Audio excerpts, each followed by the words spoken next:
judging by the little red light there. Pardon. Looking at my while I try to get you all set up. My battery had gone dead right when I got ready to do this, and so now I'm having to mess around with the power cord and whatever else. Let's see here. Put it one way, it's too much light. Put it another way, it's not enough. Oh, yes.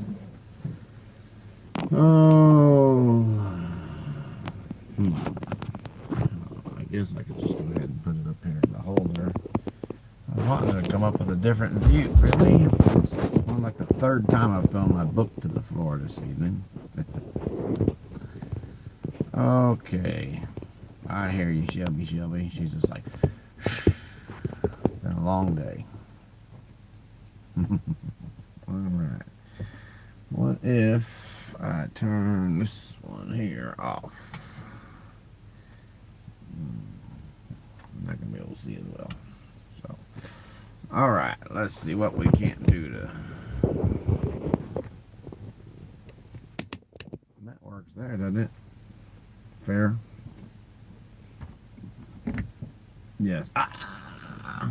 That works better. Okay. Alright. Pick this up off the floor for the third time. A partial review of the book Blinded by the Lyrics by Brent Mann. Let me show it to y'all there. Blinded by the Lyrics. Brent Mann. It is published by the Citadel Press, Kensington. And we are going to look specifically at some background to the song when I can find it, because I had the page open, ready to go twice. Yeah, but anyhow, every time I've dropped a book to the floor, I'd have to do this again. And unfortunately, when the book went to the floor the last time, I was already getting y'all going here. So now this time I just have to make part of my live stream looking for something that I had already set up so I can appear to be somewhat professional. Oh, not any less professional, just less organized. I'm getting closer. There it is right there. Okay. So, hello, who all is here? I am not driving, so y'all can by all means say, hey, what's up? And I can respond. I need to find out why my phone charger isn't charging like it's supposed to be. Because I need to correct that, or this will end up going dead again.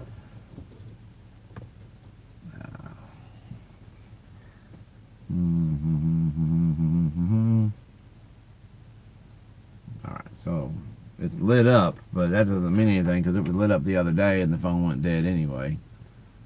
Hi, baby. How you is?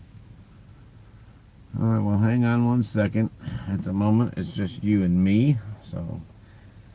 And anybody who views this later, pardon me, you're going to have to look at my hands, listen to all the racket from the phone, because I need to make sure the phone is charging.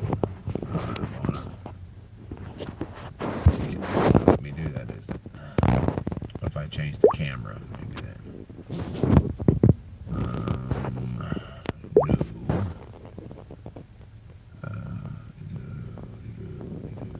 No. Alright. Well, I thought that it would usually show me whatever I had going on during these live streams with my battery. But you would think that it would, because it's kind of important, isn't it?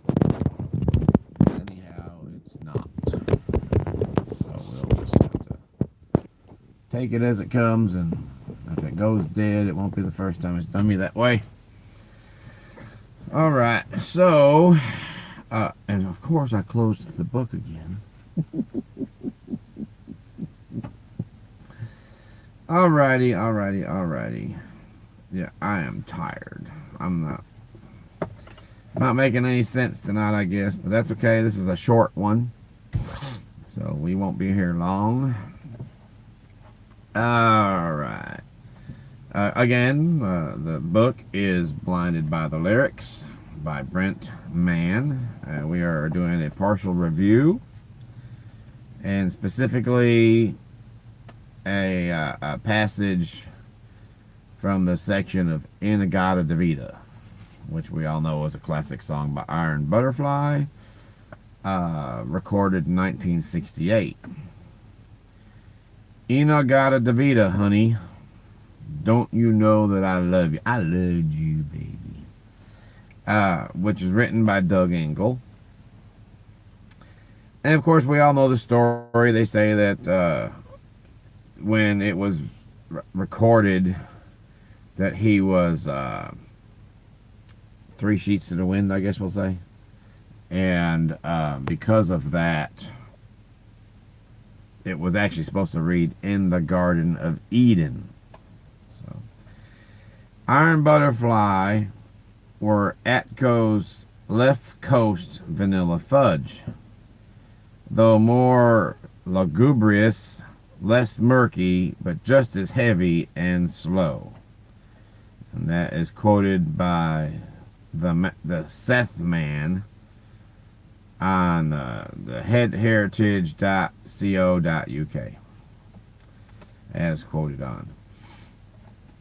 Alright, Mr. Mann says, let's turn the floor over to Iron Butterfly's drummer, Ron Bushy, because there's that long drum solo in the middle of the song, who will explain how a tune that began as In the Garden of Eden morphed into a strangely named rock classic, In-a-Gadda-Da-Vida. I was supporting the band by making pizza. And again, this is the drummer Ron Bushy speaking now. I was supporting the band by making pizza. I came home at 3 in the morning from working one night, and Doug Engel played me a song that he was writing. He had polished off a whole gallon of Red Mountain wine as the evening wore on. He played this song on the keyboard for me and sang it. He was so drunk that In the Garden of Eden, this is what we're speaking about here, In the Garden of Eden came out as In-a-Gadda-Da-Vida. I thought it was really catchy, so I just wrote it down phonetically.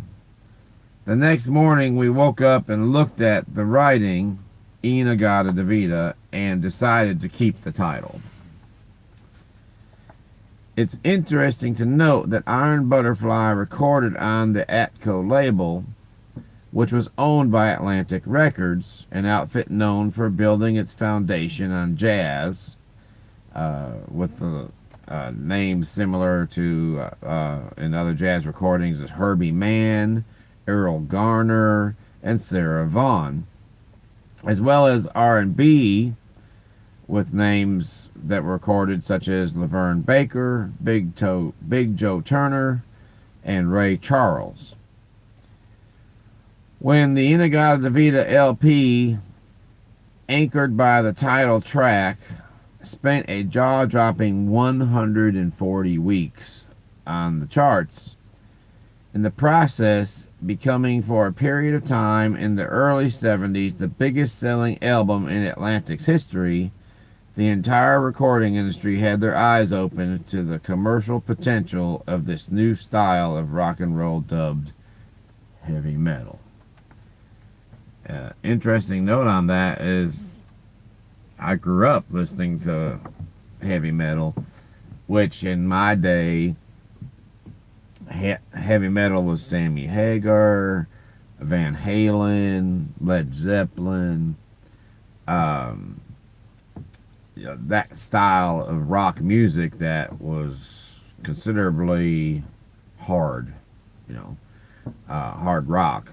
In fact, we didn't call it heavy metal; we called it hard rock. But the thing it is now, what they call heavy metal, if you take heavy metal from back when heavy metal was given the name heavy metal, And you take music from that era and compare it to the heavy metal of today, that stuff back then is like romper room. So, but anyhow, that was a passage from the book Blinded by the Lyrics. Um, Obviously, if you remember the song Blinded by the Light, which is by the Manfred Mann Earth Band, I don't wonder if the whole play on words here, Blinded by the Lyrics, by Brent Mann, if somehow Brent Mann and Manfred Mann are related. And, but I think that's the next time I dig into this book, I will probably look into that one. Which Blinded by the Light is actually written by, of all people, Bruce Springsteen, the boss. But in trying to keep within legal boundaries of reviewing copyrighted material, obviously I can't just go ahead and read through the whole book. Once I do that, y'all have no reason to go buy it. But buy this book is a lot of if you're like music trivia, this is a good book. There's a lot of very interesting information on this book. So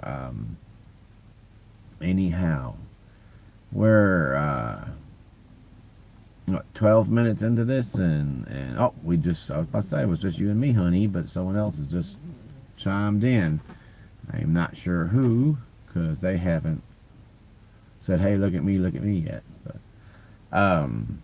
so I'm in El Dorado, Arkansas, and I will in the morning be in Memphis, Tennessee. And hello, Nicholas, how's it going? I am not driving, so I can actually read what you have to say tonight. And yeah, that was such a great song. It was a great song. Of course, everybody remembers the drum solo. You know, the long version of the song was 17 minutes long, 17 minutes and some change. The irony of that is a 17-minute song. The studio recording was like right at 3 minutes, 2 minutes 56 seconds, I think, something like that. I forget. And but yeah, it was a very short song for some country songs have always been 2 or 3 minutes, and that's okay. But a rock song's always been between 4 and 6, or sometimes on the long side of 7 or 8. And so 17 minutes for In-a-Gadda-Da-Vida was actually due to the drum solo. So here we go, trying to tell me my battery's low again. Hang on here. Why is that not? I need to get a new little deal that you plug all that into, I guess, because it's just not being cooperative. So, tell you what, let's unplug from here. Not that this matters either, but let's try something here. See if I can't do this without getting disconnected here. Anything different? Nope. Something's rotten in Denmark, because usually it'll make a chirp. The phone will let me know that I've made contact, so. One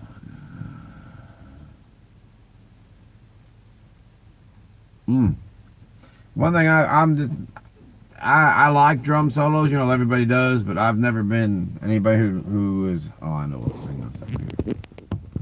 Sometimes that little deal there. Still no chirp. Okay. Well, at some point in time, I apologize. Apparently, the screen's just gonna go black, and y'all be like, "Gee, what happened?" So, I'm having issues trying to get my battery to take a charge. So, but the no, maybe there, no. Yep, there we go. All right, now it's charging. Anyhow, I've always been one, and I don't play lead guitar either, but that's what my thing. I love the lead guitar rock solos. That's where I get my groove going at. But I have all I can do to walk and chew gum at the same time, trying to run different rhythms with each hand and each foot. I just can't do it. So, let's see here. I need that. So anyhow, yeah, there's stuff about the Beatles, the Who, Led Zeppelin. I can't. And some newer stuff too. Probably up into the '90s. So, but yeah, it's a pretty good book.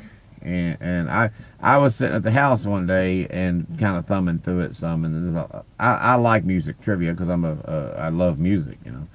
There's people who like music, and then there's people who are into music, and I'm the latter of the two. And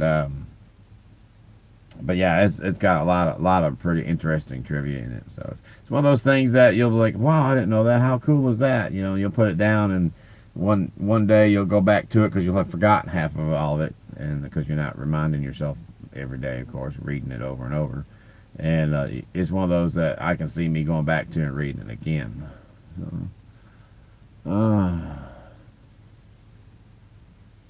like the birds, like the birds. I always liked one of my favorite songs growing up as a kid, which you gotta understand. I was born in the early '60s, but really didn't start getting exposed to rock music until the early '70s.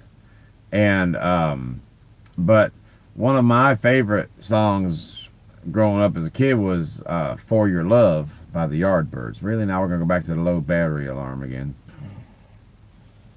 I'm not sure if it's my phone or the cord or the charger or what, but it's a never-ending battle here with this thing. So momentarily, you see, it was, and now it's not. What's the deal with that? Ah, there it is. Okay, I've done figured it out. All right. Yeah, I need to get a new. The little deal that goes into the cigarette lighter. I need to get a new one of those. So, but anyway, yeah, the "For Your Love" by the Yardbirds. Just growing up as a kid, that's the one that did it for me. It was just a great song. So, and a lot of music of that same style. Just about anything by the Moody Blues, and I grew up where the American rock music was finally what took hold. Of course, in the '60s, you had your British invasion, as they called it here, and but even though it went from the British invasion back to the Vietnam era rock, I still clung to the Brit rock and still do. Big fan of a lot of the British bands. So, but anyhow, well, I reckon keep it short tonight. Be right about 20 minutes there. I'm just gonna wrap this up and get me some sleep. I want to get up early in the morning and try to get back to Memphis in time to get some work done on my van. That maybe could just go home this weekend. So my van last weekend, I was gonna go home. Went to start it up and it wouldn't do nothing. And somewhere along the way, someone had taken the mechanical fuel pump off of the engine block and, of course, put the block out plate on that, and then went and put an electric fuel pump back by the tank, which is fine. But the electric fuel pumps, I've never really had a lot of good luck with them. I replaced what was there, And fortunately, we've got the lifetime warranty at O'Reilly's, so I'm not going to have to buy another pump, but I am going to have to take the one under the van off, get to an O'Reilly's to exchange it, and get back under the van, put the new one on. The problem is my transportation won't run because it needs a fuel pump. And I just can't go driving around town. The boss's big truck here, I'm pretty sure he wouldn't approve of that. So, but anyhow, unless it's raining, if it's raining, I'll probably have to have Mama come get me. And but we'll work all that out somehow tomorrow. But that's my plan is to get rolling right about the same time the sun starts coming up. So I want to get some sleep. But so to both y'all, of course, Mama, my baby, I'll just say thank you for coming by. But I've got a '87 Dodge van, and it's just a long, well, it's not a long wheelbase. It's the extended tail. You know how they would take that cap where the body line is. They take the standard cap off, put the extended cap on. But the long body and the standard body are the same wheelbase. And then of course the short wheelbase is an actual short van. But so mine's got the extended body. It's a 3/4 ton 1987 Dodge, and Well, the maxi van, I believe, was just like the Plymouth. Was it the Dodge maxi van or the Plymouth Tradesman van? And I believe both of them were window vans. And mine's just a cargo van. So because of that, I don't think they gave it like the tradesman name or the. Now I could be wrong, but I don't think they gave it like the tradesman or maxi van name. I had a maxi van years. No, I'm about to make myself out to be a liar. Though I had a '77 Dodge Coachman years ago. That was the long body window van, and it had the fiberglass top where you could. Well, you couldn't stand up in it. Like I'd still have to kind of duck a little bit, like like a turtle, sink my head down a little. But I didn't have to bend over. I could, stand up for the most part in there. But it looked like someone took the top half, and you know how the old ambulances were back then. It looked like someone took the top half of an ambulance and put it on a church van. That's what it looked like. And you see a lot of them now. Even if you follow any of these van life channels here,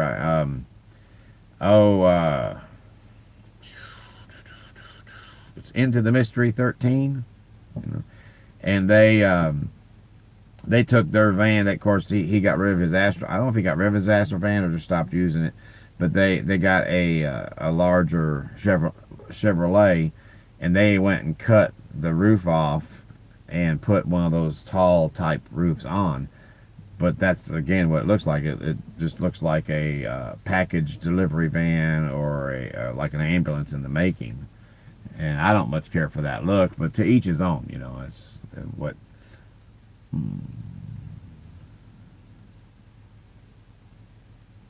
I most certainly will. I will, Nicholas. In fact, I'll do so right before I go to bed here. What I like having a taller van, but I think everybody has to judge for themselves what they're going to do, what they're going to use their van for. The mom and I, we like to explore. In fact, one day we were driving along the Illinois River, and we come across a bridge at Florence, Illinois, and your battery's almost dead too. Okay, good night, honey. Well, I'll just give you a shout in the morning because it'll end up dying right about the time we get to talking. So I led you, Nicholas. The way I look at it, everybody has to determine for themselves what they want to do with their van. My wife and I were driving along the Illinois River. We come to Florence, Illinois, and the highway bridge that crosses the Illinois River right there. There's a small little gravel, dirt, mud road that goes right alongside. The bridge is real long until you finally get to the river, and then there's the actual suspension portion of the bridge. I love you too, baby. And the tradesman ended in '79. Okay, I know there are different years for different names of all that, but anyway, if we'd have had one of these taller vans, like a lot of people right now are going to the Sprinter, they want to get a high top Sprinter so they could stand up. And the way I look at that is just how much time are you spending in the van to begin with that you need it to be a high top? I mean, sure, it's convenient to be able to stand up and walk 8 feet from the bunk to the refrigerator. Or 6 feet, what have you, and to be able to stand up to pull your jeans on, but the majority of the time when you're in the van, you're either sitting down or laying down. The whole idea about most people that are in van life is so they can go places and with the money they're saving from not having to pay rent, other bills, that now they can travel, and again, sitting down, driving, to get somewhere, lock the van up and go hiking, go bike riding, to go take in tourist stuff, what have you. And even like a married couple, we like to go out in different cities and towns and stuff and try out restaurants that are local to the environment, so that, you can go McDonald's, Waffle House, Pizza Hut, anywhere in the country. So we like to try to find restaurants that, like where we live there in Melbourne, Arkansas, is a place called the American Burger Center. The only one in the whole country that I know of. So we like to find places like that and go out to eat. So again, how much time is anybody planning to stay in the van that they need that high top? But if we'd have had that high top that day that we were in Florence, we wouldn't have been able to go do our little exploring like we do.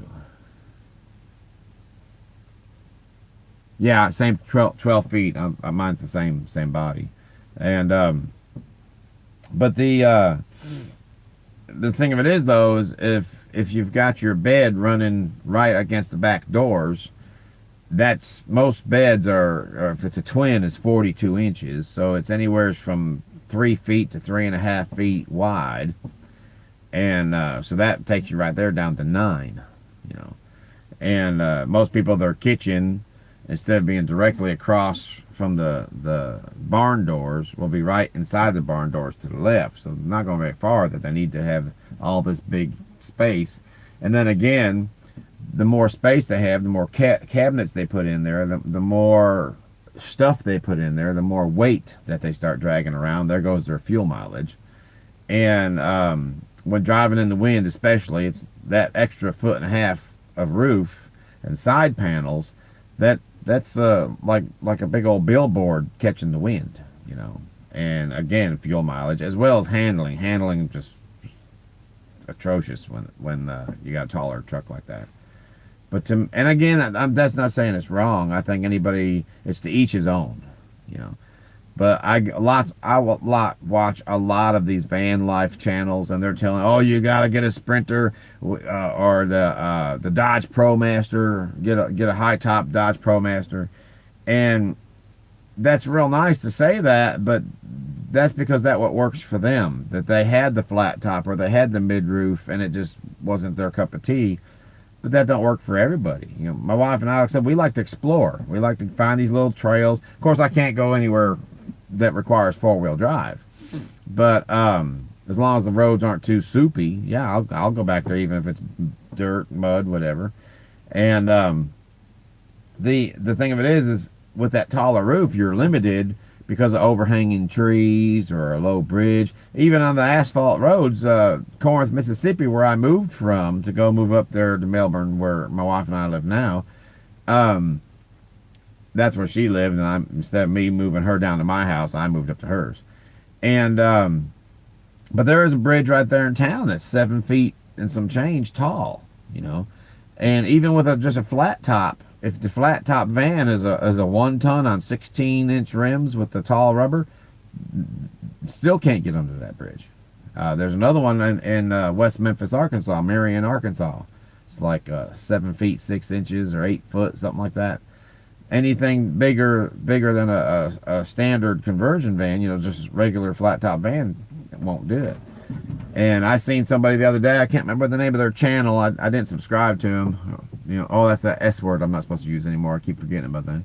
Anyway, I didn't follow them, whatever. And they had a high top, I don't think it was a Sprinter though, but they had a high top van. They brought it with them from America to travel Europe, not realizing how narrow these roads are in Europe and how everything, including trucks, are smaller. And they have a lot of these low bridges that if you don't know your way around, you won't know you're coming up on a low bridge till you're facing it. You know, whereas the locals, they know, okay, 2 towns back, you had to turn off on a different route to be able to divert that. But so now they had to call it, they can't just turn around, go back up the wrong way down a one-way street. So you're mostly on the West Coast.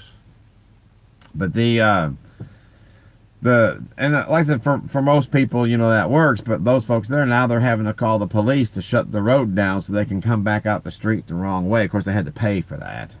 But I'd rather call the police and have to pay for that service than to try it on my own, than have to pay tickets and fines. But so for everybody, you know, do their own thing. But for us, we'd rather have the flat top. Elaine is 5'2", 5'1". So yeah, she could almost stand up, and even with when I'm done, I'll have lost right at about 1.25 inches from the floor to the ceiling because of insulation and wood and stuff that I'm using. But she can still stand up flat-footed and kind of push up some, maybe have to duck a little bit, but she can stand up straight, and our vans have flat tops. So, but you know, everybody's got their own thing, and see, even me, I'm going to lose some of that space because I intend on putting solar on my roof, but I don't want to do the flexible panels. I don't like the idea of the double-sided tape. A lot of people use it. I've heard a lot of people have nothing but good reviews of it. It sticks real good, whatever else. But I've also heard about those flexible panels because they're not getting enough air on them. They're only getting air wherever those small ribs are in the roof, and they're not getting air underneath the complete panel, and so therefore they're overheating, and they're not lasting as long. The life expectancy of the panels has become shorter because of that. So I want to be able to make sure I have kind of like a ladder rack like you'd see most plumbers or carpenters have, and something that maybe only an inch and a half clearance off of the roof to allow air to flow, and then I'll use the rigid panels like Renogy or one of those.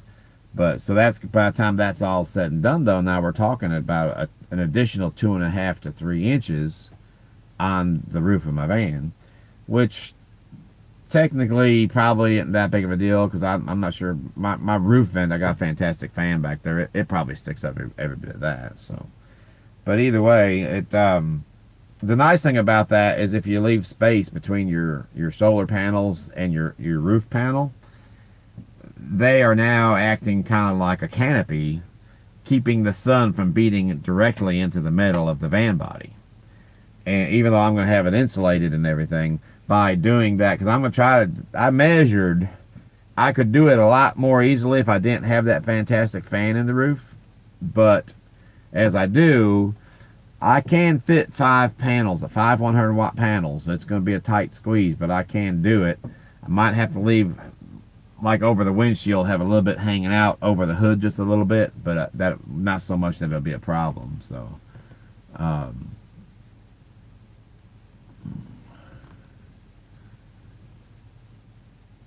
oh well, I mean, yeah, I get that. You know, it's just and I believe the teachers, but I'm assuming you wouldn't go off start telling everybody who's in the van life, oh man, you need to get a high top because I got a high top, so you know, and I love it, and that's great. But you know, for different people, different needs. You know, a lot of the people I see out west where they stay in the Arizona desert and all that, they're not just no low bridges, just period, no bridges.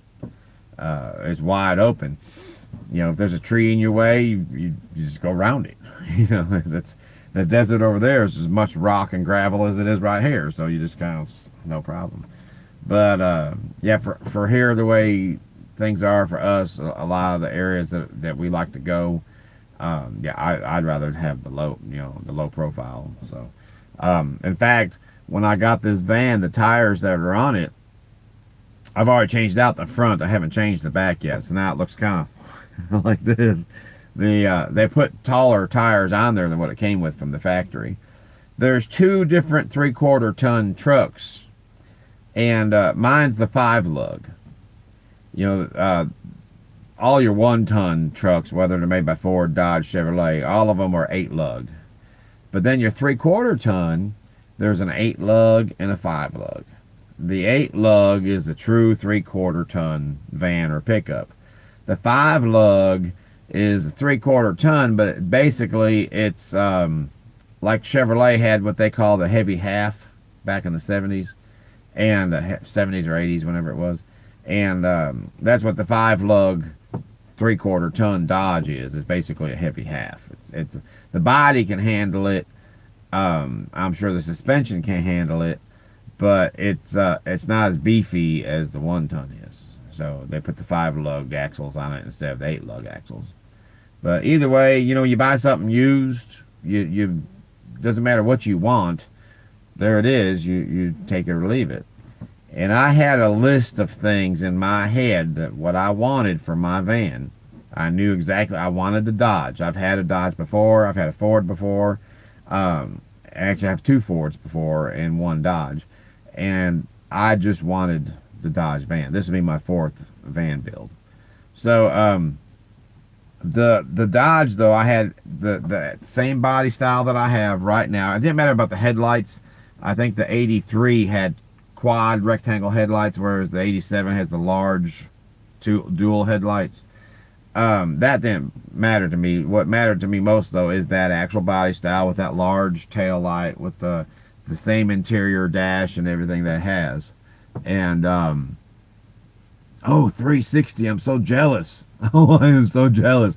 Mine's got the 318, And on a real windy day, which a lot of times I used to work in Jackson, Tennessee, and so to get from the Ozarks across the river right there by Caruthersville, Missouri, and Dyersburg, Tennessee, and then cut from Dyersburg down to Jackson, you're this close to Blytheville, Arkansas. Or not, yeah, yes, Blytheville.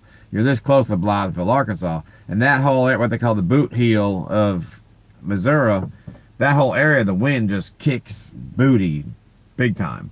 And I'd be driving, trying to keep that thing going, and it's got 318. It's got decent power, but there's days that wind is so strong. It's got the van has the aerodynamics of a school bus. It just, you can just feel it pushing you, and you're driving. Usually I can make that trip. It was like 270 miles, something like that, door to door, 267 miles. And I knew how much gas it would take for me to get there. And if I stop at Paragould, Arkansas to fill up and then continue on, I should get to work with about half a tank of gas. On the days where the wind is blowing real strong like that, stopping at Paragould to fuel, arriving there at Jackson, Tennessee, I was just about on E. So it consumes a lot more gas when the wind's blowing, for sure. So, what am I missing here? Someone else? Who? Yeah, B300 1 ton. Yeah, I've got the B250. So, no rust. No way. 16. Are you kidding me? Is that 116,000 miles, or is that genuine 16,000 miles? Because that's pretty impressive. It sat for 20 years. Okay, so it's 16,000. I bought mine. Mine was owned by a nursing home in Horseshoe Bend, Arkansas, which is like right by the Missouri line. And it didn't get used a lot. You know, they get a lot of miles on it. But it had how many people driving it through the years to go get supplies and all this other kind of stuff, because it's just a typical cargo van, nothing fancy. And but you know how it is, you get more than 2 or 3 people taking turns driving a company truck, and it gets kind of ragged out. It wasn't ragged out as far as the interior or anything. It's all, you know, just 2 seats and a dash and two visors and a headliner that starts from here forward. Everything else is all metal back there, bare metal. But the front end alignment was really out. It had really worn out, probably from hitting curbs real hard or something. Who knows?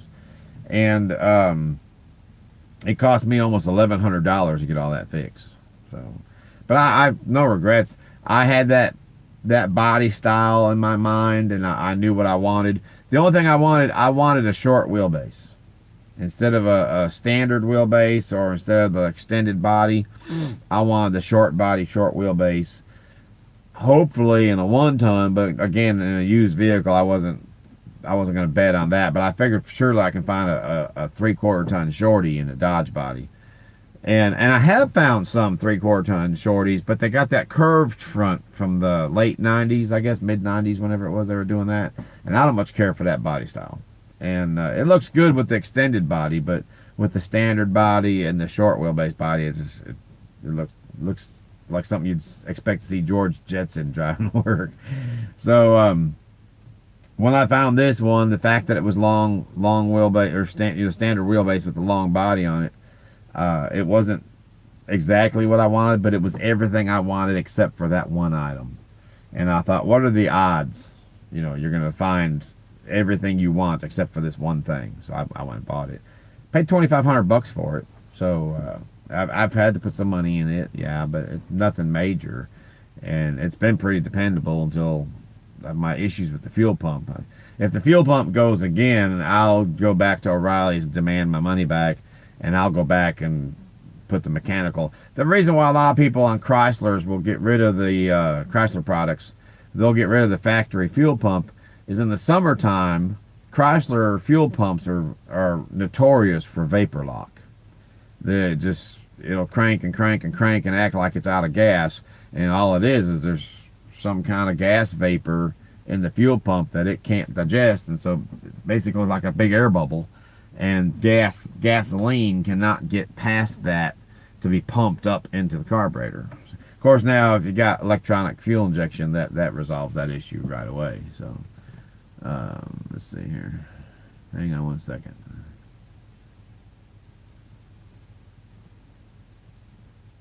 Mine is white right now. The whole thing's white. The rims, everything are white on it. And what we're going to do with it, I wanted to do it originally where the center body line section is. I was going to put a big yellow stripe all the way around the van right there. And we got to looking at it. And I was messing around one day just kind of shading in with a pencil lightly. And kind of more or less making a black and white picture. And it's like, you know what? That's starting to look like an ambulance. You know, I don't want that. So what we're going to do is the lower body line that's kind of interrupted by the wheel wells and just about this much of it goes up and around. We're going to take that body line right there and from there down yellow and leave from there up. We're going to just leave it white. So I got a brand new rim the other day because one of my rims, the rim for my spare tire, it turns out I needed it one day and it wouldn't fit. And the guy says, oh yeah, it came off of a Toyota or whatever, but it's the same lug pattern. I'm like, no, it ain't. He's like, yeah, it is. I'm like, okay. Well, sure enough, I needed it one day and it wouldn't fit. So, meanwhile, a fella gave me a rim, Ford or Chevrolet, whichever. He's, oh yeah, it'll fit. And I was like, okay, great. So, nope, it wouldn't fit neither. So, I found I can't think of the name of the website right now, but I found a website where they have reconditioned wheels. And they take the thing, if it's got any kind of dent or bend or whatever they do with it. I imagine there's some they can't do anything with if they're too wobbly or something. But that thing is straight and true, and they shot blast it and powder coat it like a brand spanking new wheel. You can't tell the difference, honestly. Look, you can't tell to look at it the difference between this used reconditioned rim and a brand spanking new one. You really can't tell the difference in them. And it's $54. You know, I was like, oh yeah. So little by little, I guess what I'll probably end up doing, because I'm wondering, I've got one of my tires bad that's in the rear, because it's two brand new tires up front already. In the rear are those LT tires, you know, they're bias ply. And I think one of those has got a knot in it or something, or the glass belts might be torn. And so it got that little kind of a wobble in the wheel. But I can't tell which one it is just from driving it. So I figure when I'm taking those off and going back to the 295s that came with this thing from the factory, which makes it sit lower, about almost 2 inches, about an inch and a quarter lower. And I'm going to go ahead and put the 295s all the way around so it'll sit level instead of sitting all jacked up again. And I'm hoping that'll resolve it. But eventually I'll probably, just for the aesthetics of it, just for the look of it, instead of taking these rims and kind of wire brushing them down and painting them, I was going to paint the rims the same color yellow as that stripe. But, I mean, this is a smooth as glass finish on these rims, shot blasted and painted. So I think, you know, $54 a piece, what the heck. You know, it's $200 in rims, but eventually I'll probably do that. So, well, my friend, I'm going to sign off of here, get me some sleep, and get up in the morning, take this thing back to Memphis, Tennessee. And yeah, the one thing I wish my van had is the pop-out windows in the 4 doors. You know, your barn doors. All 4 of them have the fixed glass because it was a cargo van. I wish it had the pop-out windows, because the pop-out windows, you can find these different van accessory places that have window screens for those. And that way you can be parked somewhere and be getting air circulation, which I get good air circulation through the roof vent. A lot of times, of course, I'll have it sucking air out, because it'll go either way. I'll have it sucking air out, but sometimes I want to feel that air blowing in on me, and it's nice to have that fan. But in the end, what works out best is to have the fan drawing air out and leave the windows cracked open up front just a little bit, and that gets some air circulation. It keeps the hottest air is always by the roof, so it keeps that air circulating.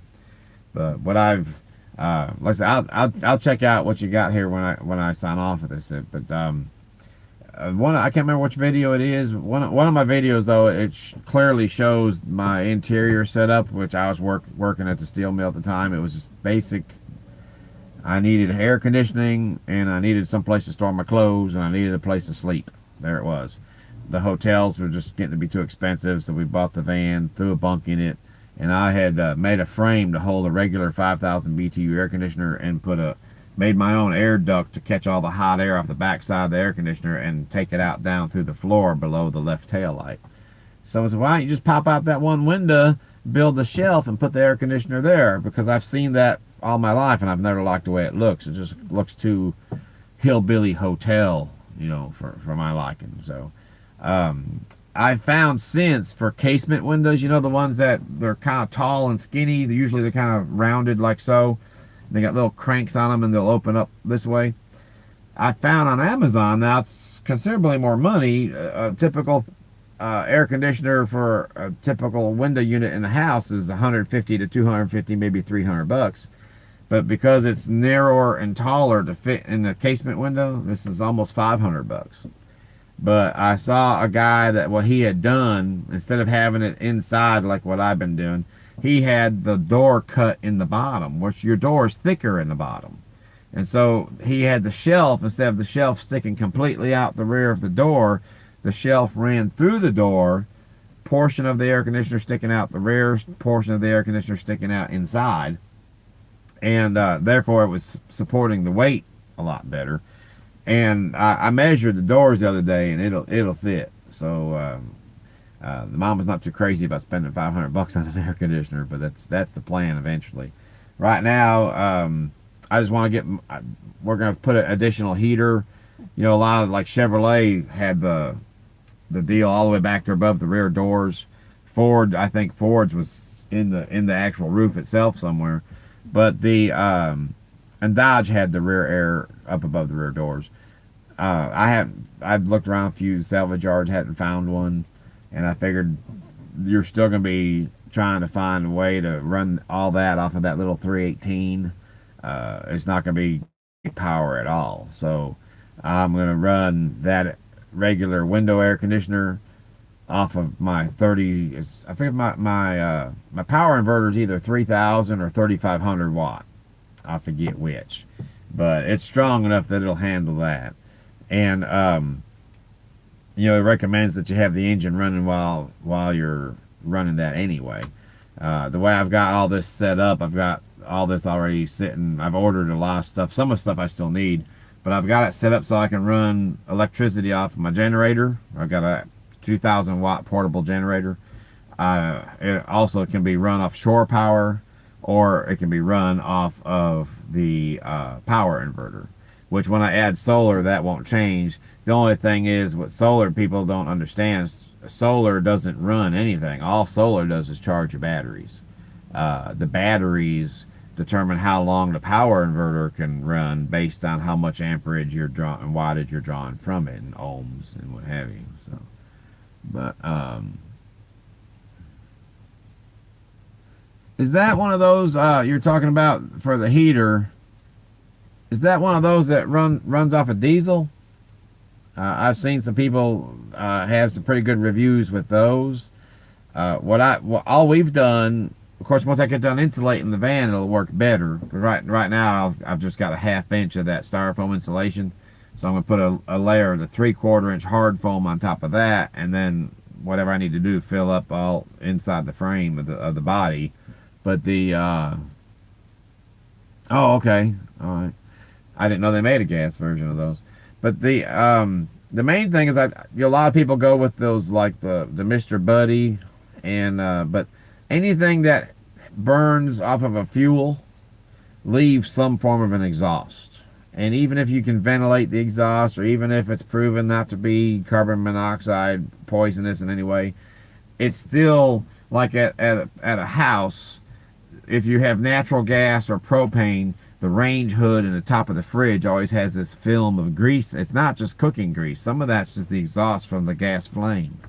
And so I run strictly either hot water heat, like your car engine has under your dash is hot water heat, or I run an electric heater.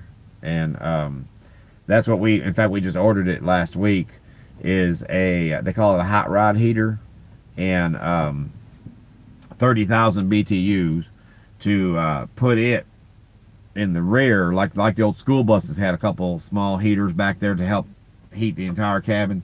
And so that's what I'm going to do with the van, is we're going to have that heater back there, because I can't build my cabinet that's going to be across from the bunk. I can't do that until I have the heater installed first, so I know the dimensions of that to build the cabinet as close as I can to it. So, but when it's done, it's going to I think it's going to be pretty impressive myself.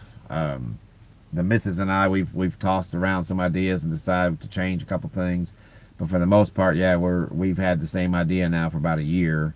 I've had a lot going on in my life, so I haven't really been able to do any work with it. But now this spring, we're gonna start working on that again. So, but my friend, I'm gonna get off here. I'm gonna check out a couple of your videos before I go to sleep, and it's already going on 10 to 1 here, so that's going on 11 o'clock your time then, right? But yeah, I need to be up about 6 o'clock in the morning, so that doesn't give me a whole lot of time to get some rest and go over to Indianola, Mississippi. There's a Love's truck stop there, get a shower, something to eat, and head straight north to Memphis from there, and bring the truck back to the truck yard and go working on my van. So. All right, my friend. Well, have you a good night, and I'll be sure to leave some kind of comment or something on your videos there. But yeah, I'm looking forward to seeing. I love the old Dodge vans, man, and I don't care for that Just Incredible anymore. He just, I don't know, he comes across kind of cocky and arrogant sometimes. He'll put up a video that says, "Ask me anything." All right. Meanwhile, you got some people who they find it intimidating because they're new, right? They don't know what to expect. And so they'll say, like, where do you go shower? Where do you go to the bathroom? How do you do this? How do you do that? And in his mind, because he's been doing it I think he's been living in his van for like 12 years, 10 years, something like that. And he'll sit there and talk down to them like they're stupid or something, and make fun of them on his channel.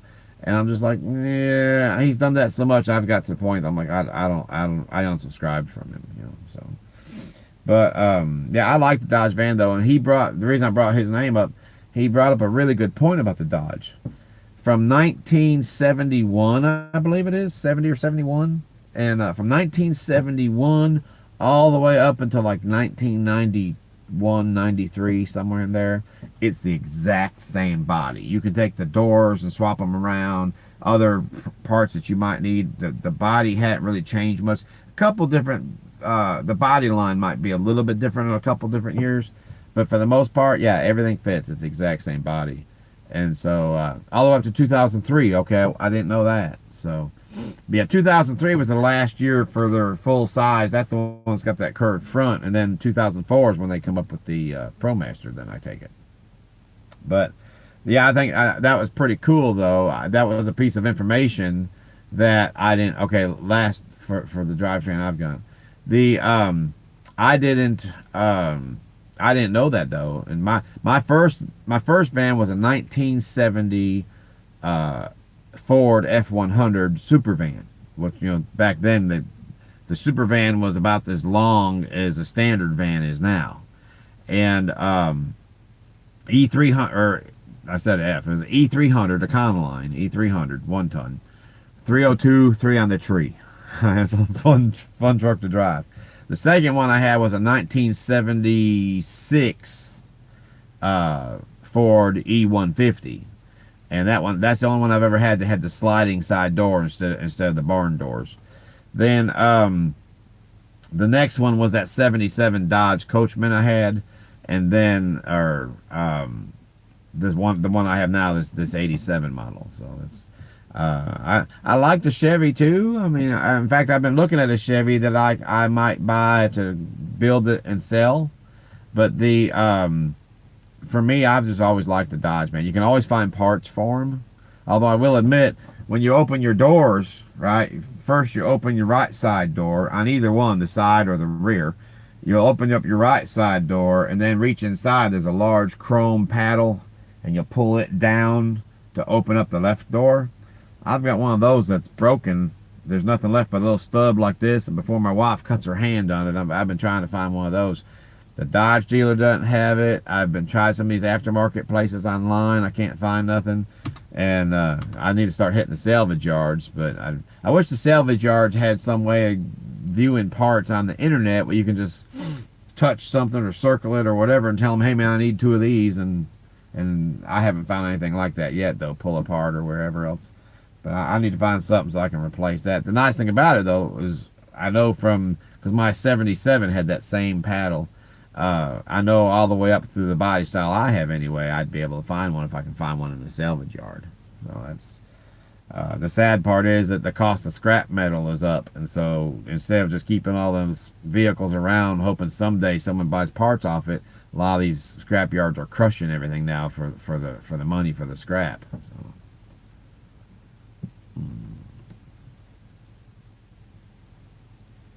Well, and see, that's the nice thing with the Ford, the older Fords. You know, in the early '70s, I think '74 was the year they went to that longer hood.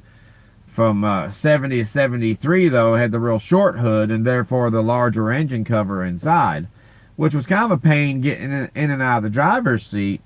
But like you said, you can take that cover off and you can work on everything except for the radiator from right there inside the van. It'd be pouring rain out, freezing cold out, whatever, and you're inside, you know, comfortable. And well, maybe the water pump might have been a little bit difficult, but probably best way to get the water pump would have been from under the hood up front. But everything else, yeah, you could work on it right there from inside. You know, change the spark plugs, work on your carburetor, intake manifold, whatever else, changing out rocker cover gaskets, all that you get done from right there sitting on a milk crate. You know, well, the van I had, that Ford I had, was originally it was an Illinois Bell phone service truck, so it only had the driver's seat. There was nothing over here, so I would just sit in a milk crate and work on there. But whenever I'd be driving around, I had a friend was going to be like, hey man, let's go do something. I had an actual chair that like you'd have in your living room at home. So one day we were sitting at a red light, and like I said, it was a 302 with 3 on the tree. And he said, come on, man, let's see if this thing will peel. And it had the 16s or 16.5s, whatever they were. It had the big rubber on it, being a 1-ton, you know. And so I went ahead and waited for that light to change, and I pulled it back in the first, let the clutch out, and it smoked them. It really did. So meanwhile, I heard this boom, and I looked, and here's my buddy Bob. That chair tilted back like this, his feet up in the air. So we didn't have nothing bolted down. We drove around like the frickin' road warriors, man. Ah, memories, the good old days. But yeah, I've been a van lifer since before the term van life ever even existed. Back when the cops would harass me and call me a vagrant. And the thing about vagrancy is basically you're out and about in society with no money in your pocket. You're a vagrant. Well, I had money in my pocket, so how do they get away calling me that? But it's just a way to harass you. If they feel like they want to arrest you, they can. You know, that's why I do the cargo van. Everybody's like, oh no, you gotta have windows. Well, first off, your windows let in and out a lot of heat and cold, commensurate with the season that you're in. And so of course you need to either get insulated covers or be able to be in a climate where that's not that big of a deal. But the thing of it is it's really obvious, even if you have the covers over the windows, it's really obvious with a window van when it's been converted into a camper van. Whereas a cargo van, other than I don't do the Reflectix. Reflectix doesn't work as good as people think. It works great if you can put that 3/4 inch gap between it and the exterior surface, but I'd rather have solid insulation instead of an air gap in there. And problem being, you know, metal and moisture and all that when it gets condensation. If it's got something glued against it, it can't get condensation, and that's why I went with that 1/2 inch foam. It works out great. But the idea being just cover those rear windows, and I've, like everybody else, right now I've got a curtain. I may or may not do the bulkhead event. You get the little metal bulkhead that looks very professional and all. But the idea being, other than that curtain, and even with the curtain, you still can't tell there's anybody living in there, you know. So it's, I figure in the end, it's what you do to draw attention to yourself. A lot of people, they'll pull up into some subdivision and park out from someone's house. Not necessarily doing anything wrong, but by the same token, it's enough to cause the people who live in that house or one of the neighbors to be suspicious. I park at industrial parks when I'm driving to and from. I, being a trucker, know my way around, and any big city you go to has an industrial park somewhere. And the thing about it is, I could take that van and park it somewhere out in the street in front of a warehouse. I don't park on private property. I park at the curb in the street. But because I'm in a white cargo van outside of a warehouse, it doesn't look a whole lot different than these Sprinters and all these other little trucks that they have, the Ford Transit now, that are expediting freight to and from, waiting to make a delivery in the morning. And so therefore, I've not been bothered. In fact, the only time I've ever been bothered since I've moved into my van is I found a wide spot on the road one time, and twice someone has called the cops to because I look like a suspicious vehicle. They said I'm parked on the side of the road. I got my lights on, my parking lights on, so someone knows that someone's there. Obviously, if you're going to be up to no good, you'd be sitting there in the dark. And one day I was at a gas station that was closed for the night, and I spent the night in the parking lot there. But the mistake I made is I parked close to the building. And the cop said, well, it kind of makes it look like maybe you got a friend right now. You're outside here playing a getaway vehicle while your friend's in there trying to get the safe out of the floor. And so I said, no, I know that but that's what the first thought comes to mind when you see a van backed up to the building. So I was like, all right, I got it. So now if I come across a gas station open or closed, I don't care. I'll park along the outside perimeter somewhere by the grass. But yeah, I don't have too much trouble. But like I said, being a cargo van, most people don't expect to find anybody camping in it. So that works out good for me. So, but man, like I said, it's been an hour. I'm gonna get off here. I'm getting sleepy. I can hear it in my voice, getting rasp. So, but I made a promise. I'll keep it. I will check out your channel before I go to sleep, man. So appreciate you coming by. If you're tired, pull over and get some sleep. Yeah, but see, and that works really good in some places in California, but then there's other places where they'll harass you for doing that very same thing. And that's a lot of the people who are truly homeless who decided, hey, I can come up with enough money to buy some beat up old little old minivan or something, and then they park it somewhere and live like they're in a subdivision, and the street and the sidewalk becomes their backyard. Laundry hanging from the rearview mirror on a clothesline over to a fence pole or something. It's an eyesore. Nobody wants to see that, much less 5 and 10 of them all down the same street, and they're causing their own heartaches when they do that. So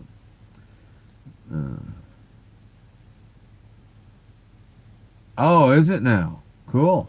Awesome. All right, man. Well, I'm going to head off here, and I will be on here again tomorrow night, man, if you want to stop by. I've been doing this thing during the day. If you see these live streams during the day, and all it is you're looking out the windshield while I'm driving, trying to protect myself if anybody ever decides to get up in front of me, do a brake check, and let's say if I can't avoid them, I end up hitting them. That way they can't say I was tailgating. I can prove that they pulled in front of me. So that's why I've been doing that during the day or at night, just whenever I'm driving in the big truck. So I can't afford a dash cam right now because I don't want just a simple dash cam. I want one that records down both sides also. So I need 3 cameras that are recording into one device elsewhere that can be offloaded onto my computer to be able to have video to keep if I want to.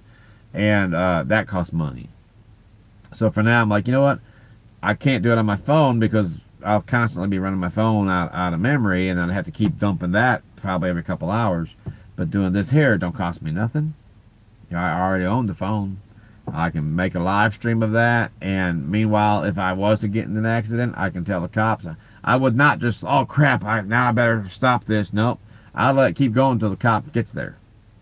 And try to get him to get in front of my truck, so while he's looking at the vehicle in front of me, writing tag number down, examining the amount of damage, whatever, now I have verifiable proof when that happened. Because all you do when you post a live stream is it says streamed 2 hours ago, streamed 20 minutes ago, streamed 4 months ago, whatever.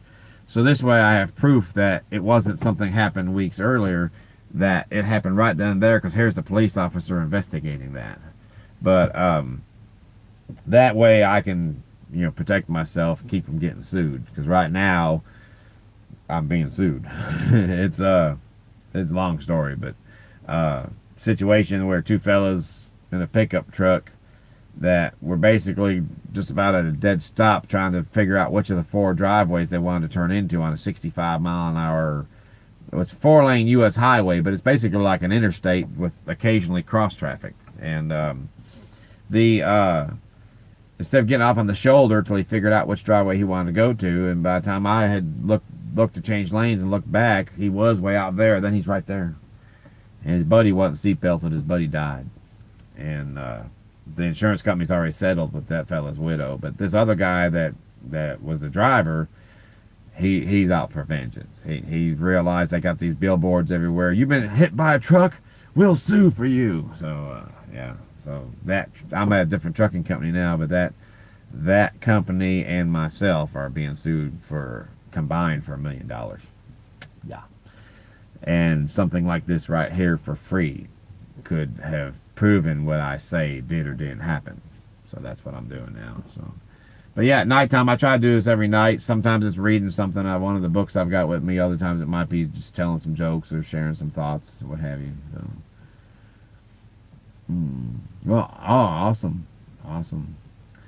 So, but yeah, for now I'm just doing this right here until I can afford the dash cam setup. And that's the other thing too, is there's so many different companies that have stuff like that, GoPro and all this other. So I just need to find the right system for my needs, and then that's what I'll buy. But I'm gonna go head over to your channel, brother. Check out your van. And hey, if you're up this time tomorrow, because I do this mic at midnight thing almost every night. Then every now and then I might be in an area where I don't have cellular service, or I might be asleep and just so worn out I don't want to get up long enough to do that to go back to bed. Most times I'm up though. So yeah, if you're up around this time, man, I'm check to see if I'm around, because almost every night midnight Central Time, so it'd be 10 o'clock your time, almost every night of the week. On Sunday nights, I grab a 6-pack and I whip out one of my guitars, and whether I'm stuck on the road in a big truck or if I'm at my house, I call that music, mouthiness, and Michelob, and that's why I drink Michelob Ultra. And I do those every Sunday at 6 p.m., which would be 4 p.m. your time. So. Anyway, brother, I'm going to get off here. Like I said, I'm going to check out your van. We'll leave a couple comments, and we'll see you when we see you, man. Appreciate you coming by. So it's just about your bedtime, I guess now. It's 11 o'clock, so probably right about now or sometime between now and midnight. So get you some good rest. Drive safe out there. Be careful. Talk to you soon. Bye.